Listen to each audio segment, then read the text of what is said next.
চট্টগ্রামে অভিনব গণবিয়ে সবার নজর কাড়ল। বিয়ে আপনার, খরচ আমাদের, এই স্লোগানে ভিন্নধর্মী আয়োজন করা একটি স্বেচ্ছাসেবী সংগঠন। যৌতুক ছাড়াই এই বিয়েতে বসেন ৮ নবদম্পতি।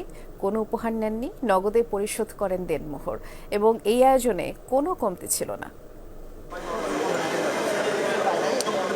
ক্লাব জুড়ে সাজসজ্জা, নানা রঙের ফুলে সাজানো মঞ্চ। ভোরের আলো ফোটার আগেই রান্নাঘরে ব্যস্ত বাবুর্চিরা। দুপুরের আগেই প্রস্তুত চট্টগ্রামের ঐতিহ্যবাহী মেজবানি মাংসসহ ৮ পদের খাবার। সকাল 11টায় আসেন বরযাত্রী। ৮টি গাড়ি থেকে নামেন ভিন্ন সাজের ৮ জন বর। এ এক ভিন্ন রকম বিয়ে। যেমন নেই যৌতুক, তেমনি মোহরানা পরিশোধ করতে হয়েছে নগদ।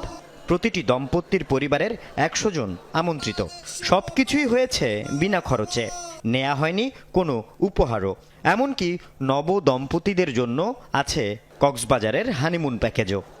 একজন প্রাপ্তবয়স্ক ছেলে বিভিন্ন অপকর্মে জড়িয়ে যাচ্ছে, কিন্তু সময় উপযোগী বিয়ে করতে পারছে, অতিরিক্ত মহারণা দিতে হচ্ছে বলে। কেন যৌতুক দিবে, এটা তো ঠিক না। এই জন্য এইভাবে করে বিয়েটা করতেছি, আলহামদুলিল্লাহ অনেক ভালো। সমাজের যে গুনাহের যে পরিমাণটা বেড়ে গেছে, জিনার পরিমাণটা বেড়ে গেছে, হয়তো অনেকে প্রেম করতেছে, এই যে প্রেমের বা গুনাহের পরিমাণটা কমে যাবে। বিয়ে আপনার, খরচ আমাদের, এমন স্লোগানে ব্যতিক্রমী আয়োজন করে আলহাজ শামসুল হক ফাউন্ডেশন। যৌতুক প্রথা বন্ধ ও মোহরানা সহজলভ্য করাই মূল লক্ষ্য। এই আয়োজন শুধু চিটাগাংয়ের মধ্যে সীমাবদ্ধ থাকবে না। আমরা যেহেতু একটা আন্দোলন হিসেবে নিয়েছি এবং বাংলাদেশের অগণিত মানুষ এগিয়ে এসেছে, মিডিয়ার সম্মানিত ভাইরা আপনারা এগিয়ে এসেছেন, সকলের সম্মিলিত প্রয়াসে বাংলাদেশের প্রত্যন্ত অঞ্চলে আমরা এই এজেন্ডা করতে চাই। আয়োজনে অতিথিদের পাশাপাশি বরকনের পরিবারও খুশি।